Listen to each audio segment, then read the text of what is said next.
So, welcome to our series of interviews on CJ Fearnley's project on collaborating for comprehensivity. I'm delighted here to have Doug D.W. Jacobs, who has written, directed a one act play on Buckminster Fuller.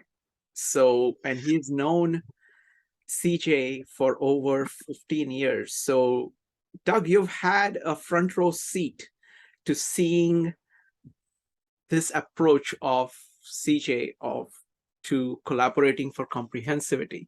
So please Mm. tell me what it's like. Well, the PJ is and I don't think he was using the word comprehensivist 15 or 20 years ago whenever I met him. It seems like he's been a ubiquitous presence all along, even though I think he was connected to Bucky's work and I was connected to Bucky's work from different angles. And then we intersected at some point and then sort of continued a dialogue. And one of the most important things was early on, we discovered we had an interest in common, that it's not a matter of just studying Bucky's work or filtering this just through Bucky, but sometimes that instinct to turn and study something you know nothing about. And that's what I think CJ did when it was about 20 years ago, 15 years ago, somewhere in the early years when I knew him, he began really going deeply into literature and saying, I didn't know much about that. And he'd take all these extended learning courses from Stanford and MIT, and all these great universities were throwing their lectures for free. He was studying Don Quixote. He was studying a particular literature and life course at Stanford. He was doing all of this stuff. And I really love that about CJ, because that's when, like, I'm terrible at foreign languages and music, but I study them because I'm bad at them. And I want a more comprehensive approach to things. And CJ really has that. It's like he's also, over the years, I've discovered how many things he's involved in, like the philosophical group in Philadelphia, the Thinking Society, then the 52 Living Ideas with you, and then the Math Counts, and then the synergetic collaborative, and he was a major force in organizing those, and often the MC, getting all these contradictory voices into the same room and sharing their knowledge with each other. It's just the way he works. And I think sometimes he's so multi-layered in his understandings of these things, from the history of philosophy and the readings in philosophy, that I think CJ sometimes gets frustrated in that, oh, people aren't understanding what I'm saying. But he's sort of a master comprehensivist. So there's almost no way to keep up with CJ. And so, but he plants these seeds that gnaw on you. And then you go back and you look at an email from CJ and you track something he said, a few weeks ago or a few months ago or last year, and then at some point, I'd read Dante about 25 years ago, and CJ had read it about 15 years ago. And a couple of years ago, we realized, well, we both wanted to read it again. And so instantly, he will take an idea that you throw out and begin to move it into an event or into a exchange. And so suddenly he had overnight designed, and we shared copy and looked at it, but he really synthesized all this stuff. And overnight he had created a website, and on Reading Dante in 2021, which ended up gathering, I don't know, at its peak, I think 30 or 40 people. And it was a very large group, all very comprehensive sort of approaches. When you added the hive mind of everybody who threw their weight into that, some people could read it in the Italian, some people were devout believers, some people were atheists, some were agnostics, but it was like, and some were approaching it from different levels. And he just creates these arenas for people to orbit each other. I mean, he just, he's this, but then it took me years to realize he's the center of many orbits, many solar systems of thinking and thought. And so I think, he's one of those, sort of like Bucky or some prime thinkers, who plant seeds that some people don't really grasp for years or weeks or months, or you'll find yourself returning to that. So it's I mean, this morning I was thinking how much he's like a crossroads. And sometimes at crossroads you meet demons, and sometimes you meet angels, and sometimes you meet people as confused as you are as to where to go and what direction to move. But CJ is sort of one of the angels, I think, when you get to one of these crossroads. He's like, he reminds me a lot of my brother, who looked something like CJ, a little thicker. My brother, just a little thicker, long hair, long beard. And my brother was a total atheist, but when he was moved to Utah with my parents, somebody said, one of the little kids there in that heavily Mormon culture, which my family grew out of a Berkeley Mormon culture, which is a little different than Utah. By that time, my brother had left the church, but he interacted with the church, and the church trusted him. But he looked like a hippie, but he wasn't. He didn't drink. He didn't. He said he took a Tylenol once every 10 years, whether he needed it or not. He didn't do drugs. But he kind of looked like Jesus Christ. And these kids in the malls in Provo and Salt Lake City would come up to him and go, "Are you Jesus Christ?" And I don't know what CJ would do to that picture, because he kind of has the same look. But my brother would go, "Yes, I am." And the kids would look at him and they'd walk away. But he loves kids. I mean, it wasn't a joke on the kids. My brother just loved kids, and he knew the kid wanted to see Jesus Christ, so he was sort of there. And then if you reverse CJ's initials, they are JC, so that's another interesting thing. So people gravitate to CJ, and he just you should forgive us that we can't follow him into all the details of his mind, because I think he's a slow reader like me, but he reads volumes compared to what I'm reading right now. I mean, his discipline and his ability, well, to create those meeting rooms, to sort of create intersections, and you may go out on an orbit, and then eventually a year or two later, you'll be back in one of his solar systems. And I've been in several of his solar systems now that he moves through. And so he's a really wonderful man that way. That's wonderful. I love several of the metaphors you used. I think he's at the center of many different solar systems. I think it's absolutely true. And the other thing that he has is that he has openness to Yes. all knowledge, and he will really give a hearing, whether he's extremely familiar with something or not at all familiar with something. He will give it a fair hearing. I also am in awe of the discipline with which he carries out things. So I remember him planning various things. So I said, I really want to do good here. So he says, this was in 2020. He says, that's a good plan. Let's do that for 2024. Because I have these things, various things planned. Yes, he has a 5-year plan for at least. So I want to swerve into Bucky territory for a moment. Mm-hmm. Bucky is a core influence for CJ. Mm-hmm. And that's why, when he wanted to kind of project what to do for the world, he thought of, Bucky inspired comprehensivity to understand and change the world. So I like all parts of it. I like Bucky. I like comprehensivity. I like understanding, and I like changing the world. So it is. So I'm really, really excited about this project. Now, you're very, very familiar with Bucky. So can you talk a little bit about Bucky's influence on CJ and on first, and then maybe about Bucky and comprehensivity. So Bucky and CJ, please. Well, CJ was definitely rooted in the geometry, and it's one reason I went into the synergetic collaborative, because those guys really know the geometry, and there are a lot of people who work from Bucky with some of the famous quotes or the philosophy or this, but they don't drill down into the details of his work and then jump out. I think it's what Bucky did. Allegra said this, that Bucky could jump into the micro details, but he also could jump out to the overview.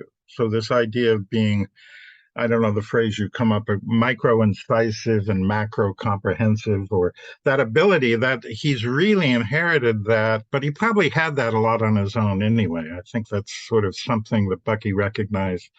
You resonate with people, but he clearly resonated with that and has run with that from going into really looking at the overviewing, what do I want to do now? And then go in here. And then not only does he read these great works of literature, but then he goes into lectures about these.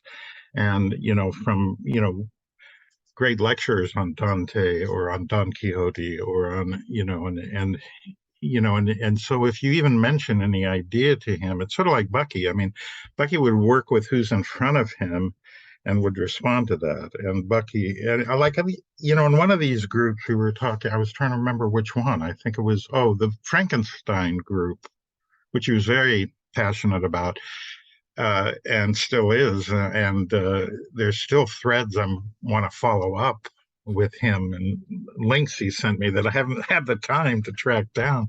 But there's alchemy that's sort of in there. And so that came out, and I said, well, Strindberg had a period, the Swedish playwright had a period of alchemy. And it's like, I just tossed that out. Well, he came back to me and said, I've been watching Strindberg's Dream Play. It's directed by Ingmar Bergman. And I know a lot about Ingmar Bergman, and I had no idea he directed a dream play. So you would throw a seed of thought out to him, and he'd actually grow it and develop it, and then bring a flower back to you or a plant back to you, or say, well, it's growing. And in fact, at first he hated it. Oh, it's really dark. And then at the end it says, oh, it really redeems itself. And so I'm still trying to catch up and watch that dream play. And I was the one who mentioned Strindberg to him, and suddenly he's way down the road on Strindberg. And so it's that kind of thing. I think Bucky would do that too. And so that's just that, what do you have in front of you? Like, even in doing the play, I realized Bucky would walk into a room and go, who's here? How's the room structured? How is it built? Mm-hmm. And, and now I go into a room, sometimes to lecture in Bucky, and they're normal rooms, much like what I saw him in, which was a military barracks when I first saw Bucky speak. But then he's ends up talking a lot about the military and other things. Then I went to Poland and was in a room, and Bucky talks a lot about the first houses and buildings were boats turned upside down on land and people would go under them. And I was in a structure in Poland that was an old building built in the 19th century. And it was basically like a boat above my head. The way the roof was built, it was like a boat. And so I think Bucky would do that and sort of go, is this room well built? Are these people well built? What do they need to be stronger? And I think, and that's an interpersonal thing, as you suggested, that CJ can look at you, hear you, throw something back to you, and then run down the field and, catch a thought that was tossed out earlier in the game and hasn't yet landed on the field yet. I mean, his ability to sort of track multiple things is astonishing. Yeah. Let's talk about this project that we have for the next year. Let me say this too. One thing, he's also, like Bucky, something of a Johnny Appleseed. Mm-hmm. He throws a lot of things out, a lot of seeds out, and like in the old parables, he often sees, oh, that's falling on hard ground, the seeds aren't taking. But he doesn't always see that he's thrown these seeds on fertile ground and they're really taking root. They're really growing.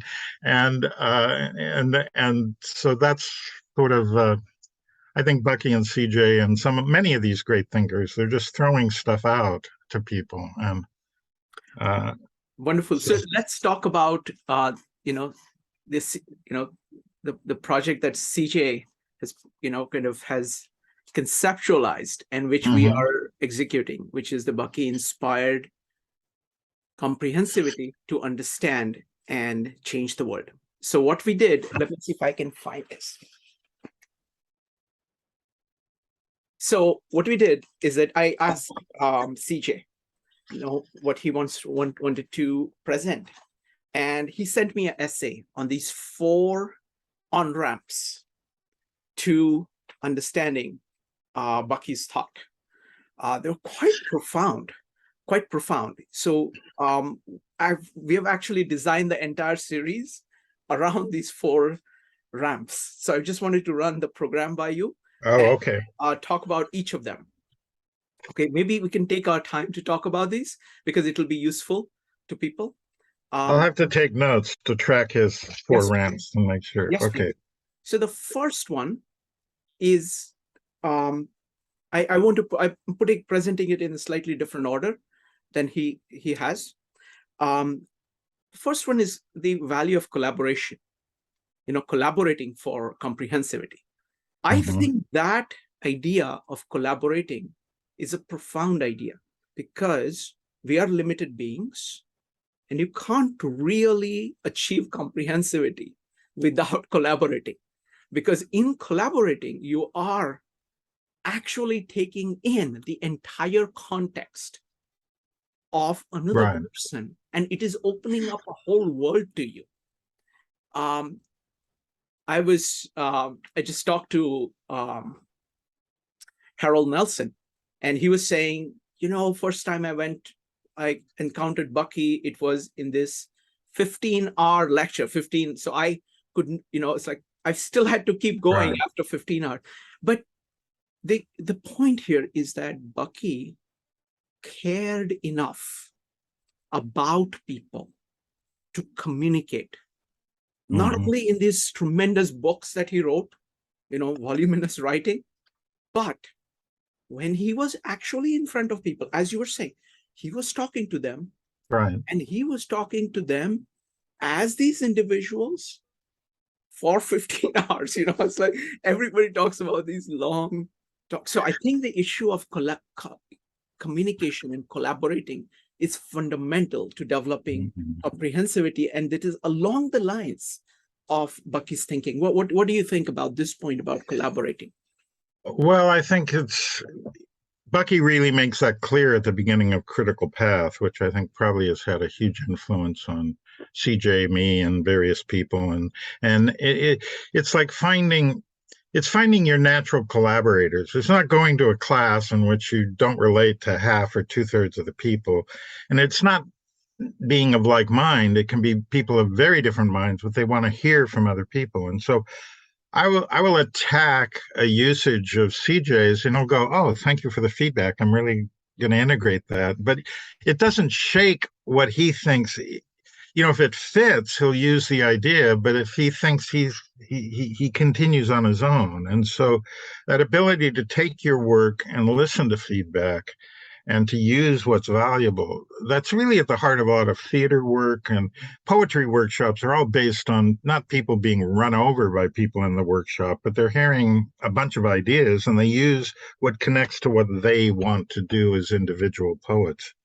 And I think, and so that is, I think the collaborative nature is not meaning, it's not being unified. It's not the party line. It's like a constellation.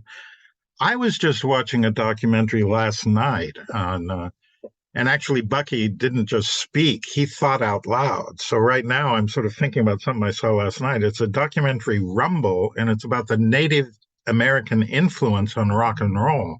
And it's so much more pervasive in terms of the heartbeat of rock and roll, which is a drum beat. It's a Native American, and they have all these incredible people that you don't even really identify as Native Americans. But so that collaborative nature of what is rock and roll, and that's the period when Bucky kind of hit his peak, where there was a sort of beat, listening to a drummer, listening to a different drummer, each person listening to their own drummer, and that respect in a really healthy hive mind. You really, every so often, I'm part of an ensemble where the group is much more capable of doing bigger things than any one individual could do.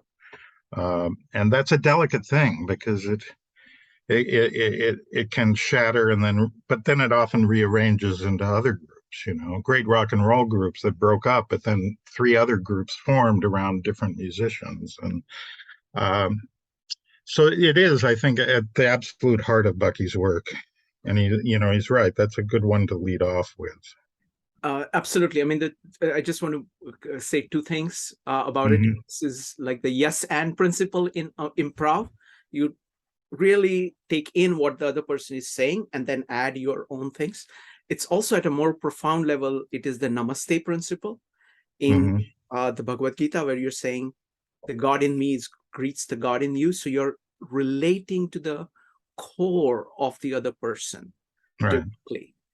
And once you're doing that, once you have that profound respect for the other person, it allows communication on all differences and similarities. It conditions that. It requires respect and a kind of lack of fear to sort of share and speak your mind, and not, it's a really interesting thing. And the example, the first production of the Bucky play, I ended up with a set designer from England. My wife did the costume design, and she was from the Rio Grande Valley. My composer was from Mexico City and had been studying Bucky when he was in high school, and I discovered that through a weird series of coincidences and strange events. And then I had a lighting designer who I'd worked with in San Diego, and he was from California, Santa Maria, and then there was another team of support people who did video and they were each individuals. They each had a very different approach to the play and the work, and somehow it all blended, in a way that was rather astonishing. And it's not actually a one-act play. It was going to be a one-act play. It was going to be 90 minutes long. And then when we did the first workshop reading, there was so much material. I hadn't cut down the second act. And so we had 2.5 hours of material, I think. And we decided, or something like that. And we decided we'll just take a break. And then the audience had such high energy at intermission that the group Hive Mind said, "Oh, we can take an act break here." And actually, we then threw in something that I think came from the family, from Jamie or somebody, that was saying, yeah, Bucky would often just walk off stage saying, "I have to go to the bathroom," which is what he did in the play. And then we had an intermission, and then he comes walking on stage talking while the audience is still sitting down.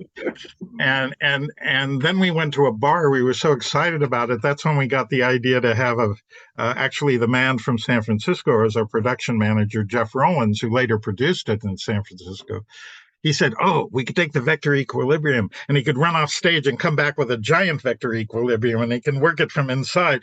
So we ended up going to this bar and exchanging. That was an example of the group mind of very different thinkers, very different people, but who somehow met on that project, and something, really magical happened, and So that was fantastic. So that's the first point, the first on-ramp of collaboration. right. Second on-ramp is that of design. Mm-hmm. And there, he loves the book Design Way by Harold Nelson, but there is many, many design traditions. My friend Rupali, she loves the geodesic dome. As an architect, she started working with somebody who was a very big fan of Bucky Fuller, and he used to build geodesic domes in India. So that's how she started.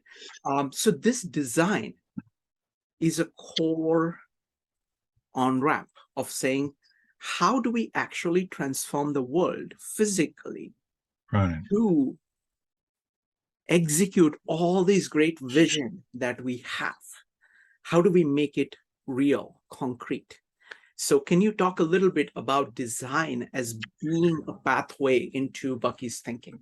Well, I don't think when I first heard CJ speak, he was talking about an approach to models and modeling and different things, but I don't think he'd gotten into Harold Nelson's work. That came just a little bit later. And suddenly he was talking about that book. But he was talking about models and modeling and different things. That's what I remember. I mean, maybe I'm making it up, but it's like the models of that design thing that can sometimes come to you in dreams. It can sometimes come to you in almost by accident, and sometimes it's preconceived. But the designs are really at the heart of Bucky and the heart of, I think, CJ. And in fact, one of the first times I went to meet Allegra in her house, she actually, the night before, I was reading about Thoth or something in some book. I stumbled on it. And Thoth was the god of invention in Egypt. And he was the inventor not just of tools and design, but also of poetry and stories and that. And so I went to Allegra and I said, well, if Bucky was telling a story, um, and history also, I think he was the god of history and all of that. And I went to Allegra and I said, if Bucky was telling a story, what was it? What was it? The history of the universe? And without pausing a beat, Allegra said, the history and mystery of the universe.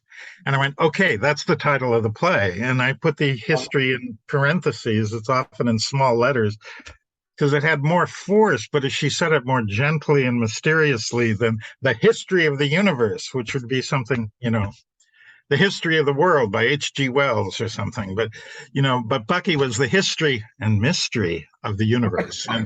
And she took that little sort of sweeten the mystery. And I went, that's it. That's the title of the play. And so that kind of the design of a title, the design of a poem, the design of sometimes it comes out naturally. Sometimes it comes out, it's like totally wrong. And then you completely flip it on its head and it works. And so, and I remember being really impressed by what the quality of thinking that CJ was wrestling with and bringing to the table for us to wrestle with. So, and that was, I don't know, that was very early in my relationship with him. I said, oh, this guy's smart. I got to develop a relationship with him. And so that continues to this day. He's really Wonderful. Impressive. Let's go for the third on ramp. And he calls it the integrities. This is all about holistic thinking. But I mean, the way I see it is that it's about insights. It's about insights into universal principles. It's the search for the deepest principle that you can, the simplest principle from which you can build everything else. I mean, the intuition of Bucky is stunning. But see how he can just take this seed, just identify the seed, which can grow into a whole bunch of things. And it can grow into many, many, many, many, many kinds of things. The simplest thing that grows into. So for that, so would you like to talk about the intuition and the kind of the deep insights of Bucky? Well, one of these came from, well, I think it has to do with the geometry initially. And I think that, which is the relationship to the other, which is that Bucky talks about the relationship of the child to the mother. And then the relationship when the mother is primary and that's the relationship, and then the child discovers engineering by trying to move around, and then he discovers gravity, and it's a force that throws him to the ground and it makes him go boom onto the ground, and it's something other than mother's there, and that's a primary. There's hardly any separation between the child and mother, and then they becomes aware, oh, it's me and it's mother, and then there's this third thing, gravity, that has its own way with me, and so Bucky would imitate children getting off a bed and landing on the floor without killing themselves, and he'd lay out on a table and sort of demonstrate how a child gets off a bed. It's very pragmatic and very rooted and grounded, and the integrity is an interesting word for what actually is there and what is something you can build on. And later, when I was talking to Jamie, his grandson, and this is where I think the geometry, it was around the time I was really getting into the geometry and meeting and going, I got to hang out with these synergetic, collaborative people because they know so much more about the geometry. I will never catch up with them. And my brother did too, who dragged me to the Bucky lectures. He knew a lot more about that. But I think it was Jamie who said, "Oh yeah, 3, 4, and 5 are very important for Bucky because 2 is just like a line between 2 points. 3 is a triangle, and then you have the 4th point, and then you have 4 triangles, and then that's integrity. That's the beginning of space and integrity." And then Jamie said for Bucky, he really saw that three of these lines meeting in a point created space if you had something holding them together. And 4 created space, and 5 created space. And when you got 6, it collapsed into a flat line again, a hexagon.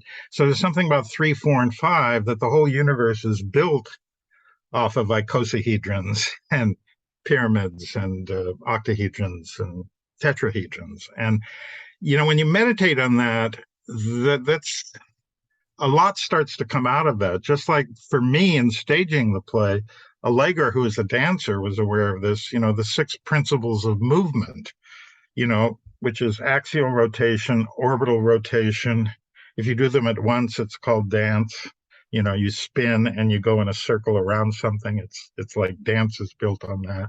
And then expansion, contraction, and torque, and precession, and I'm not sure. I think I'm missing inside and outside. And those movement principles of turning yourself inside and outside.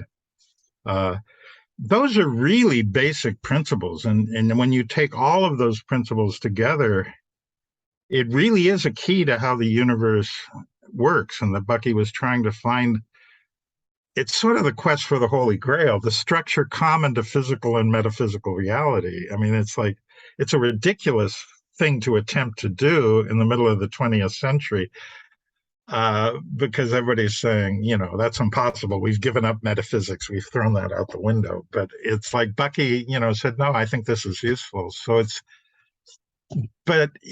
and so some of the engineers who are focused on Bucky, they kind of reject that whole aspect of Bucky. But but that's the poet in him. That's the mystic in him. The fact that he would, at some period in his life, rewrite the Lord's Prayer and which was an attempt to get back to the primary integrity. What is the truth?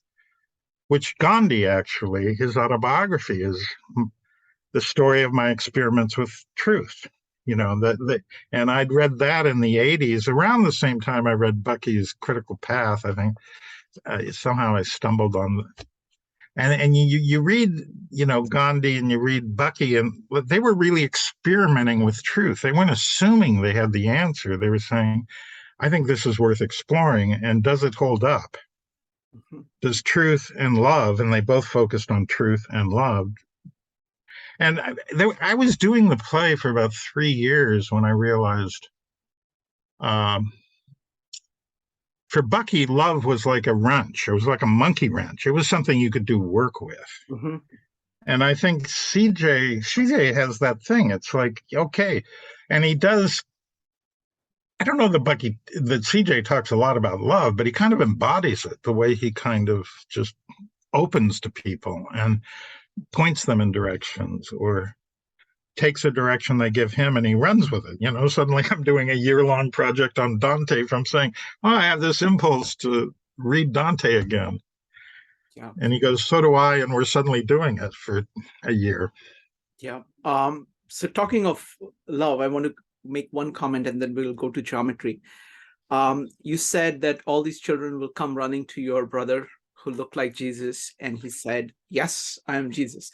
I don't know that happened a lot to him, but he was a natural playground director. He'd have all the kids in the neighborhood out on New Year's Eve playing a football game in the snow, on New Year's Eve. The beauty of it is that, Jesus is love. And yes, the entire message is just that.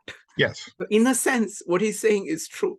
If he does love, if he does have that love in him, he has that. So that, and certainly CJ has that.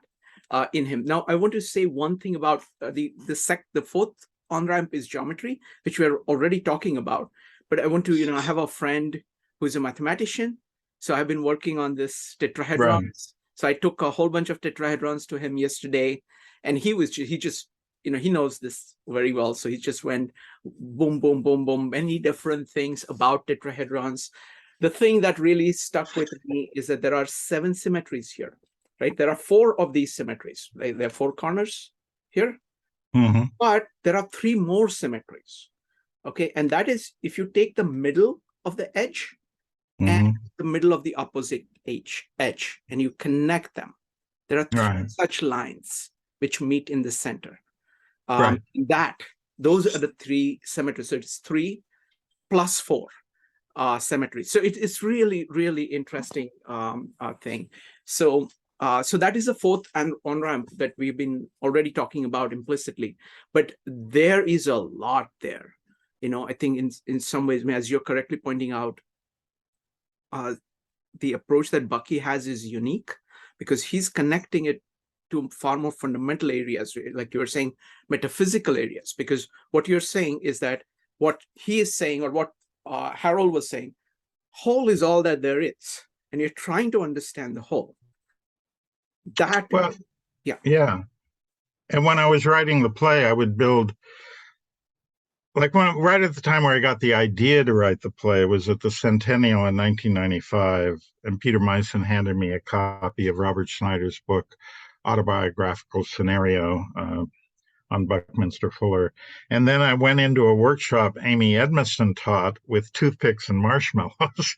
And so when I was conceiving the play, I built a lot of structures out of toothpicks and marshmallows, and just staring at the tetrahedron and exactly that. And you go, oh, these connect that way and that connects that way. And there are all these, angles. And every time I look at it, I learn. Here, let me show you something. And I think there were a couple of things here, actually. Well, maybe 3 things. I used to have these objects when I was writing the play, not this one that came later. But this is something my brother made when he was at the College of Creative Studies. And it was a structure of, I may have to take this blur thing. Yes. I may have to take the blur thing off. Yes. And let me.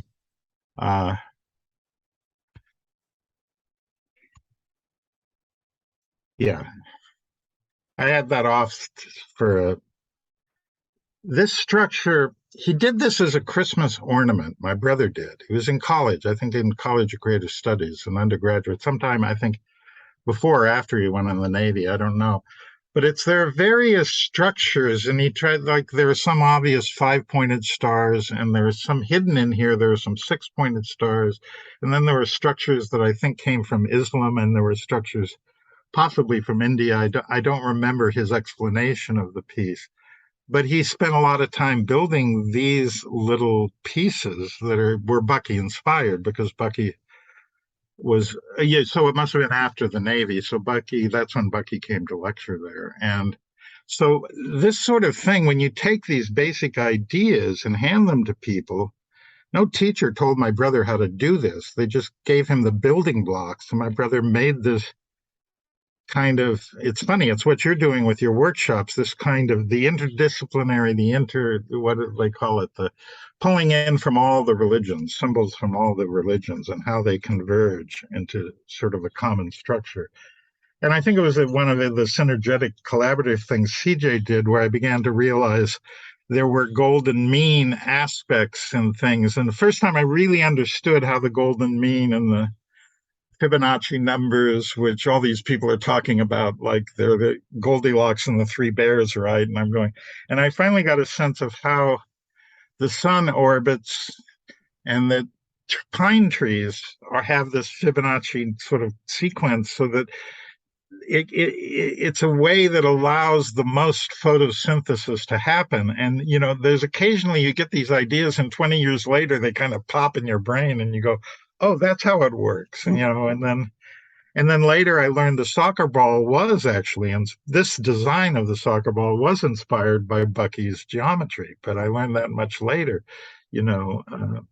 so it's like, but if you focus on these little things and put them together in your own way, and maybe flip a few things and change a few things, you can get structures of great complexity from very simple elements. And that's became very popular in chaos theory and fractals and all of that stuff. But yeah, Bucky was able to, he was really out. And I think my brother was that way too. He would like, and CJ's that way too. That, you know, they would give tools to people, you know, and they would then build whatever they wanted out of it. And so it's a great gift, you know. And my brother would have kids come and he'd start bands with the kids. And one woman, this is my brother's design instinct. One woman had a kid. She was the mother, and so this guy was in his 40s having kids with a band, and it was like, no, you can't go in that house. And the kid wanted to play in the band, so he came to the door, knocked on the door, and said to my brother, my mother won't let me come in the house. She says, and my brother said, no, you got to listen to your mother. You got to do what your mother says. So my brother ran a cord out to the front lawn, and he played guitar with the band in the basement. That was my brother's design solution, that the kid could not go inside this house because the mother didn't trust it.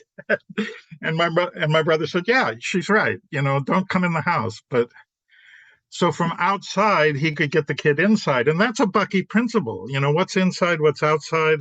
And so, you know, they were, you know, so that's sort of what, with these very simple things, you don't fight them. Oh no, didn't my brother didn't sneak him in, don't tell your mother. It was like, no, she's right. Yes. Okay, I have to tell you this story. When I was in Bangalore as a kid, I was in 8th grade or something like that, and I got a new bike and I wanted to go everywhere. And my father said, okay, look, you can go, but don't cross this street. So he gave me a street that I couldn't cross. But I figured out that the street ends at a particular point of time. So I could go past that line on the other side without crossing the street. I never crossed the street. But I was like able you went to go, around the cul-de-sac, or I was able to go all throughout the town on my bike without crossing that line. But wonderful. All right. yeah, it's the same thing. It's the same thing. Yeah. Yeah. Now, so Doug, I'm very, very excited about this series.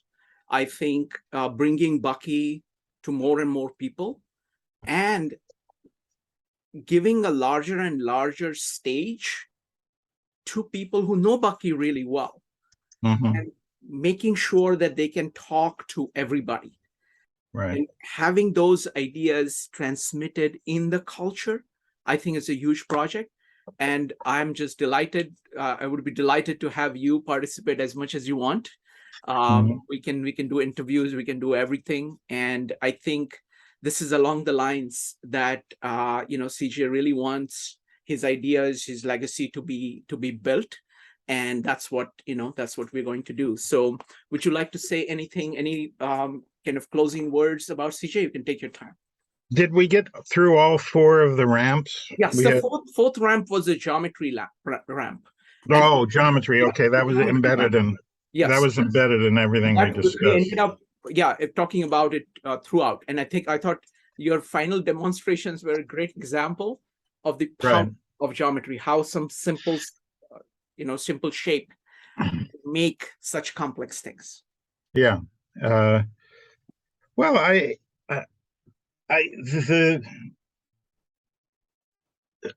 CJ, you know, he hands tools to people, but also one of the things we first really connected on was the tools online, which is what Bucky wrote about in 1960, what the computer would do to education. And that's, I think, something he picked up on, and certainly what my brother picked up on. He was always teaching kids, and it could be basketball, it could be music, it could be just giving them access. My parents were the same way. The neighborhood kids would go, we don't have a computer at home. We come in and write a paper for school tomorrow? And it could be 9 or 10 at night. And my parents and my brother would open the door and they'd come in and use the tools we had. And or the drum set down below, or I got an idea for a piece of music, and they would talk to my brother. That idea of like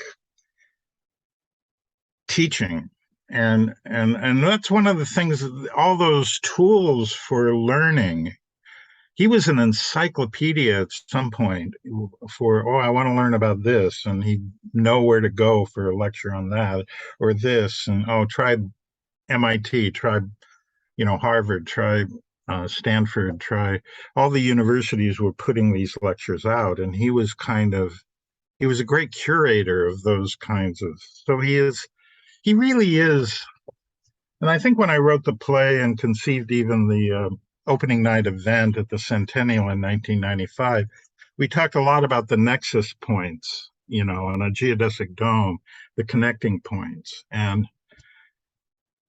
the more I know about CJ, he's kind of a dome with all these nexus points. And you know one area of the dome, but then you find out, oh, he's connected to this group over here, and he's connected to that group over there. And then he's studying Don Quixote, he's studying Hamlet, he's studying, all these things. And without ever giving up the modeling based on the geometry and the work with Design Way, which you followed him down that rabbit hole more than I've had the time to do. But it's like eventually that'll spin back on me, and I'll have to go down.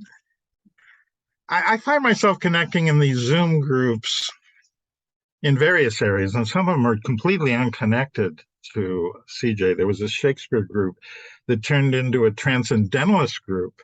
And one of the first people they read was Margaret Fuller. And I think I invited CJ to it and a few other people to it. And there was some little bit of overlap there, but it's like that is what COVID and the shutdown has done, is it's force-fed the American public into Bucky's 1962 ideas. I mean, I think he lectured in 60 and it was published in 62 of education automation. How once you go there, it keeps rippling out. And absolutely, I think that with internet, all of us can be the great pirates. That Bucky talks about. Bucky talks about that everybody lived in these little islands of land, right, because they couldn't really move much further. And it took lots of guts and lots of ability to take risk and to figure out how to map out things for these great pirates to basically master the sea. So all places were their places. So they looked at it as a whole. With the internet, we have that. If you want, because it is work, you have to figure it out, how to navigate, how to keep yourself, well, go ahead. And you have to make sure that the little pirates that Queen Elizabeth hired to defeat the big Spanish Armada don't become into giant pirates who want to own everything, and feed it out individually to people. The little pirates are the people who go where people are, and that's what Bucky said. The individual can go here when a corporation is afraid of investing in that. So only the individual can say, I'm going to do this. Yeah. And that these power structures tend to inhibit and create fear and narrow profits that don't serve the well-being of everybody on earth. And that phrase, to serve, I'm blanking on it right now. CJ always quotes that phrase about, helping the most people. What's the phrase? Making the world work for everybody on earth without sort of, impinging on the welfare of anyone, but really sharing that. Mm-hmm. And so there are people like my brother and CJ who just share their intellectual wealth freely. And there are a lot of people who hoard it. I had a great teacher in film school who, when his book came out, I heard a lot of the students were terrified because the keys to the kingdom were in that book, and they paid a lot of tuition to get those keys, and now anybody can get them, spend $15 on Alexander McKendrick's book on filmmaking, and they can get a $30,000 education. And then people were really, really frightened of that, and it's like, I mean, we all have to sort of figure out a way to pay our rent and make money, and I'm sort of faced with that right now, but it's like, there's still that certain kinds of knowledge are just meant to be sort of shared, and CJ is very generous that way. Absolutely. Absolutely. All right, Doug, thank you. Thank you so much. Thank you. And look forward to active participation in the Bucky Inspired Comprehensivity series all next year. So thank you very much. And you too. You're very generous as well with your time. Well, thank you. Thank you. All right. Thank you. Bye.